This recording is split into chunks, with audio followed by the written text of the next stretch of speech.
अस्सलाम वालेकुम। हमास ने चोर को चोर के घर तक पहुंचाने का फैसला किया है, यानी कि मुज़ाकरात की पेशकश डायरेक्ट अमेरिका को कर दिया है कि अगर आप मुज़ाकरात चाहते हैं, आप अमन चाहते हैं, तो आप हमारे साथ मुज़ाकरात करें, 60 रोज की जंग बंदी करें, हम आपके इसराइल के जो आधे यरगमाली उनको रिहा कर देंगे। अब अमेरिका और इसराइल के कोर्ट में बॉल है कि वो क्या वाकई अमन को चांस देना चाहते हैं। बज़ाहिर तो वो ये दुनिया के सामने साबित करते हैं कि हमास को दहशतगर्द तंजीम है, हमास अमन नहीं चाहती, हमास जो है उसने इलाके का खित्ते का अमन खराब कर रखा है और हमास का जब तक खात्मा नहीं होगा, वो हथियार नहीं डालेगी, वो बिल्कुल सरेंडर नहीं करेगी, तो अमन कायम नहीं हो सकता। तो हमास ने एक बार फिर अमन को चांस दिया है और ये मौका है अमेरिका और इसराइल के पास कि वो अमन को चांस दें, गजा में जेनोसाइड बंद करें और मगरबी किनारे पर जो वो प्लान बनाए बैठे हैं कि मगरबी किनारे पर भी कब्जा करना है, उस पर भी सब्र से काम लें, क्योंकि अब आलमी कुव्वतें भी, दुनिया भर के ममालिक अब इस बात पर यकसू हैं कि 2 रियासती फार्मूला ही अमन की जमानत है। 150 ममालिक अब तक फलस्तीन को तस्लीम कर चुके हैं, अगरचे ये तादाद 150 की 0 जमा 0 जमा 0 ही है, क्योंकि अक़वाम मुत्तहिदा के 193 अरकान में से अगर 150 भी एक जानिब हो जाए तो अमेरिका का एक वीटो का वोट इसराइल के लिए ज्यादा वजनी हो जाता है और इसराइल को लाइसेंस हासिल है कि वह दुनिया के जिस मुल्क में चाहे, जिस तरह चाहे, जितनी चाहे तबाही कर दे और उसका हाथ रोकने वाला, उसको हाथ पकड़ने वाला कोई भी नहीं। कतर में होने वाले इजलास में मुसलमानों को थोड़ी गैरत आई, और गैरत क्यों आई? क्योंकि पाकिस्तान ने उनको गैरत दिलाई कि भाई अकल के नाखून लो, आगे बढ़ो, हिम्मत करो। अगर हिम्मत नहीं करोगे तो एक एक करके मार खाओगे और इसराइल और अमेरिका मिलके आपका मुल्क तबाह कर देंगे, आपकी खुद मुख्तारी कॉम्प्रोमाइज हो जाएगी, आपकी सोवरेनिटी खत्म हो जाएगी, खित्ते में आपकी कोई हैसियत नहीं रहेगी। कतर में यह हो चुका है। कतर पर जब इसराइल ने हमला किया तो अमेरिका जो वहां पर पूरी तरह मौजूद था, और कतर को बड़ा फख्र था कि हम अमेरिका के इत्तेहादी हैं और यहां पर 10,000 से ज्यादा अमेरिकी फौजी मौजूद हैं, सेंटकॉम का ये अड्डा है, ये मरकज है, और यहां से बैठ के अमेरिका इस पूरे खित्ते को कंट्रोल कर रहा है, तो हमारा तो बाल भी बाका नहीं कर सकता कोई। और उन्होंने इसी एतमाद की बुनियाद पर, अमेरिका और मिस्र के कहने पर, हमास के लीडरशिप को वहां बुला लिया मुज़ाकरात के लिए। और जब इसराइल ने वहां हमला किया तो अमेरिका ने मदद तो क्या करनी थी, इसराइल को फैसिलिटेट किया कि वो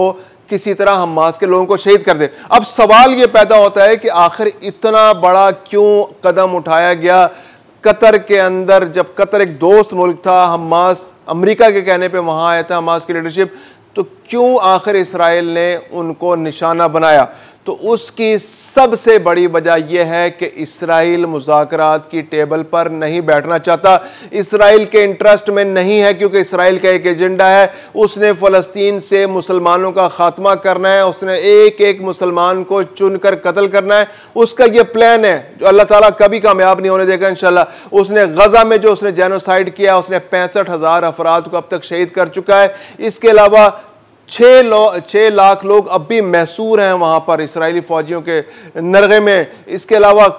1 मिलियन से ज्यादा जो है वो बेघर हैं और कैंपों के अंदर रह रहे हैं, और कुछ पता नहीं उनके पास ना खुराक है, और जब वो खुराक लेने के लिए आते हैं तो उन पर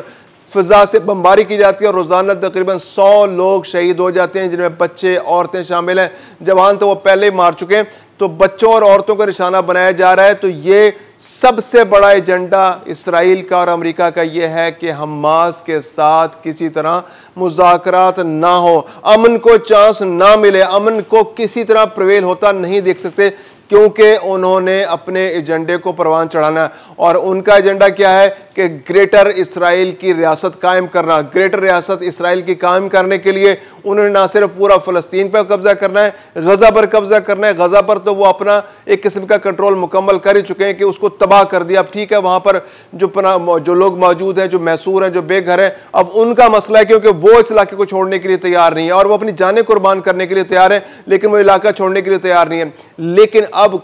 गजा की पट्टी के अंदर शायद ही कोई घर ऐसा है जो मुकम्मल हो, जो रहने के काबिल हो, और अब हमास जो है वहां पर अब उसका जमीनी कंट्रोल करने के लिए, हासिल करने के लिए इसराइल ने पेशकदमी शुरू कर दिया, जिसका इसराइल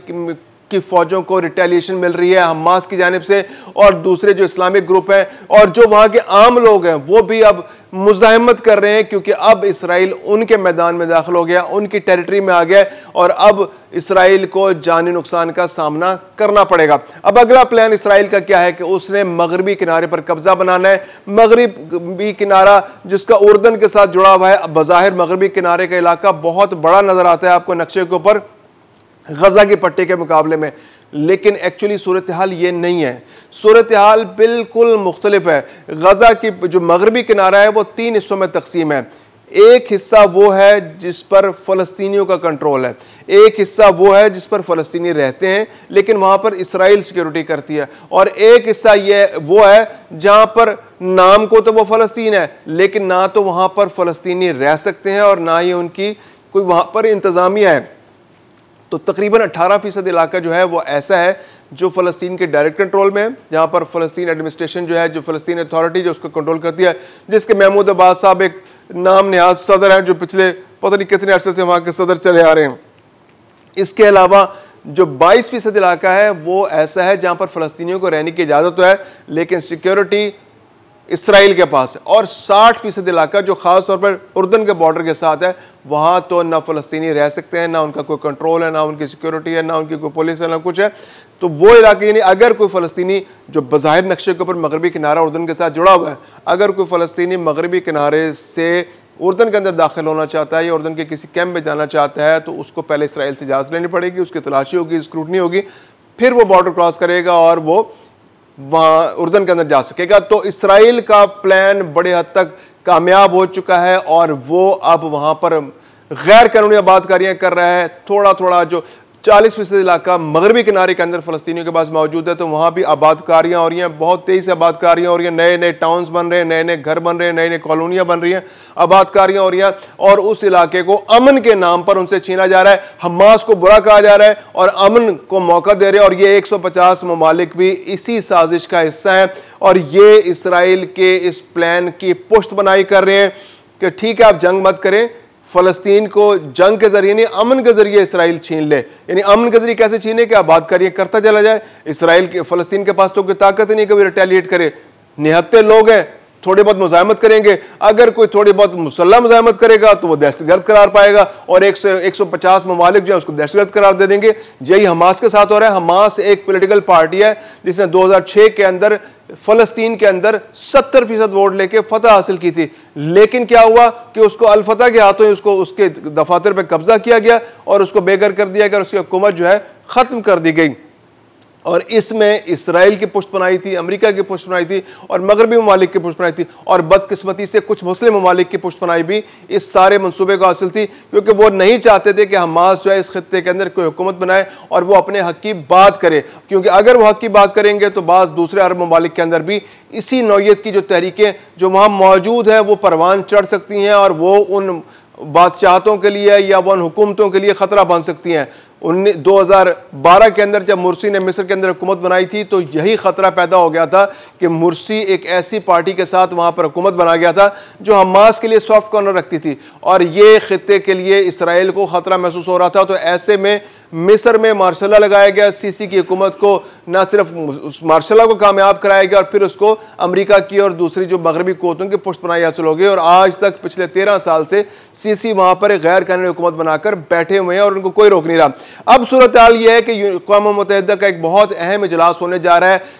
गुज़िश्ता रोज़ भी जो 6 बड़े ममालिक हैं, 7 बड़े ममालिक हैं मुसलमानों के, उनके वज़ीर ख़ारजा का इजलास हुआ जिसमें कतर के वज़ीर आज़म तो खुद शरीक थे, पाकिस्तान के डिप्टी वज़ीर आज़म इसाक डार उसमें शरीक हुए, इंडोनेशिया, कतर, पाकिस्तान, सऊदी अरब, मिस्र और मुत्तहिदा अरब इमारात ये उस इजलास के अंदर शरीक हुए। तुर्किया के जो वज़ीर ख़ारजा थे वो भी उसमें शरीक हुए और वहाँ पर एक बार फिर इसाक डार ने उनको जोर दिया है कि मुस्लिम ममालिक को यकसा मौक़िफ़ अपनाना चाहिए। यकसा मौक़िफ़ के बगैर अपना न बचाव हो सकता है, न मुसलमानों की खिदमत हो सकती है, न फ़लस्तीन के लिए कोई काम हो सकता है। तो अगर मुसलमान को मुश्तरका मौक़िफ़ अपनाएंगे, अक़वाम मुत्तहिदा का यह अहम तरीन इजलास है, इस इजलास में एक आवाज़ मुसलमानों की आनी चाहिए। जितने सरबराहान ममलिकत यहाँ पर खिताब करें वो एक ही मौक़िफ़ दोहराएं और वो एक मौक़िफ़ यह है कि अमरीका और मगरब इसराइल को लगाम डाले। ये इसराइल जो है इस खित्ते के लिए खतरा बन चुका है, अमन के लिए खतरा बन चुका है। फ़लस्तीन की रियासत वो तकरीबन हड़प चुका है और अब वो अमन के नाम, पहले जंग के नाम पर, अब वो अमन के नाम पर उसको हड़पने की साजिश कर रहा है। तो हमने ये साजिश नाकाम बनानी है और इन मुसलमान मुल्कों ने जो कुछ ताकत रखते हैं, एक हो जाना है, जुड़ जाना है और जुड़कर अपनी आवाज़ साबित करनी है, दुनिया के सामने पेश करनी है। जो वज़ीर-ए-आज़म पाकिस्तान और 6 सरबराहान ममलिकत जो इस्लामी ममालिक के हैं वो भी डोनाल्ड ट्रंप से मुलाकात करने जा रहे हैं और वहाँ पर भी बड़ा क्लियर मैसेज इस बार डोनाल्ड ट्रंप को देना है कि आप जितनी ज्यादती कर चुके थे वो बहुत हो चुकी, अब खुदारा इसको बंद कर दें, क्योंकि अब अगर कोई हमला हुआ तो उसका भरपूर जवाब दिया जाएगा, भरपूर रिटेलिएशन होगी और फिर ना सिर्फ खित्ते का अमन खतरे में पड़ेगा बल्कि पूरी दुनिया का अमन खतरे में पड़ेगा। ना कोई बचेगा, ना उधर से कोई बचेगा, ना मगरिब के अंदर कोई बच सकेगा, क्योंकि ये फिर कोई छोटी जंग नहीं होगी, ये फिर हर जगह फैल जाएगी। क्योंकि वर्ल्ड वॉर 1 और वर्ल्ड वॉर 2 जो है यूरोप ने और अमेरिका ने, मगरिब ने लड़ी है, उनको इस बात का अंदाजा है कि कितनी खतरनाक जंगें होती हैं। और वर्ल्ड वॉर 3 जो है, अगर खुदा न खासा इसराइल इस बार हमला करता है और अमन को खतरे में डालता है तो ये पूरे खित्ते में फैल सकती है। ये मुमकिन है कि एक बहुत बड़ी जंग बन जाए। तो अमेरिका को ये मौक़िफ़ अब इस्लामी ममालिक बताने जा रहे हैं और ये एक आवाज़ होकर बताएंगे। तो अगर एक आवाज़ होकर बताएंगे तो यकीनन उसका असर भी होगा।